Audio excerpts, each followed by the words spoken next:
Neurodermitis und Schlafstörungen werden gleichermaßen von einem hormonellen System beeinflusst und das ist unser Leistungshormon Cortisol. Cortisol wird im Volksmund gerne als Stresshormon bezeichnet, aber im Grunde ist es das Hormon, was uns überhaupt erst leistungsfähig macht. Ein gesunder Cortisolspiegel verläuft nicht in einer geraden Linie, sondern es verfolgt eher so eine Kamelhöckerkurve. Und wie der gesunde Cortisolspiegel bei einem Menschen aussieht, möchte ich Ihnen in diesem Video erklären. Nachts ist unser Cortisolspiegel relativ niedrig, denn genau dann brauchen wir das Leistungshormon nicht. Am Morgen steigt es relativ steil an und das ist auch das Hormon, was uns quasi aufweckt. Es ist an unserer Weckreaktion mit beteiligt, sodass wir dann am Vormittag wirklich viel von dem Cortisol in unserem Blutkreislauf haben und damit haben wir ein gutes Leistungsplateau, was wir auch abrufen sollten, weil der Körper merkt sich das, wie wir Cortisol abrufen. Unser Cortisolspiegel hat eine Mittagspause, genau wie alle aktivierenden Hormone auch. Und das spüren wir meistens in einem Mittagsloch. Manchmal sind wir dann so richtig bleiern müde, können unsere Augen kaum noch offen halten. Das liegt auch mit am Cortisol. Nachmittags haben wir dann auch nochmal ein Leistungsplateau. Das ist nicht mehr so lange und nicht mehr so ausgeprägt wie am Vormittag. Aber auch hier sind wir sehr gut in der Lage, nochmal richtig aktiv zu sein und richtig gut Leistung zeigen zu können, sowohl kognitiv, also im Kopf, als auch körperlich. Also eine gute Zeit, um ein bisschen Sport zu treiben beispielsweise.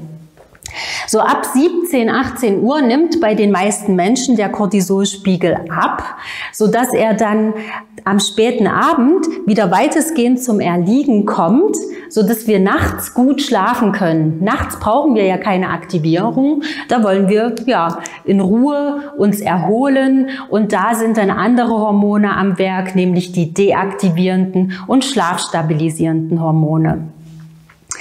Wenn wir es jedoch übertreiben und uns tagsüber nicht an unseren natürlichen Cortisolspiegel halten, das heißt, wenn wir den ganzen Tag Leistung von uns abrufen, dann ist es so, dass wir den natürlichen Cortisolverlauf destabilisieren und unser Körper gewöhnt sich irgendwann daran. Das wird also im Biorhythmus gespeichert und das verläuft dann jeden Tag wieder gleich, aber jeden Tag gleich auf eine ungünstige Art und Weise.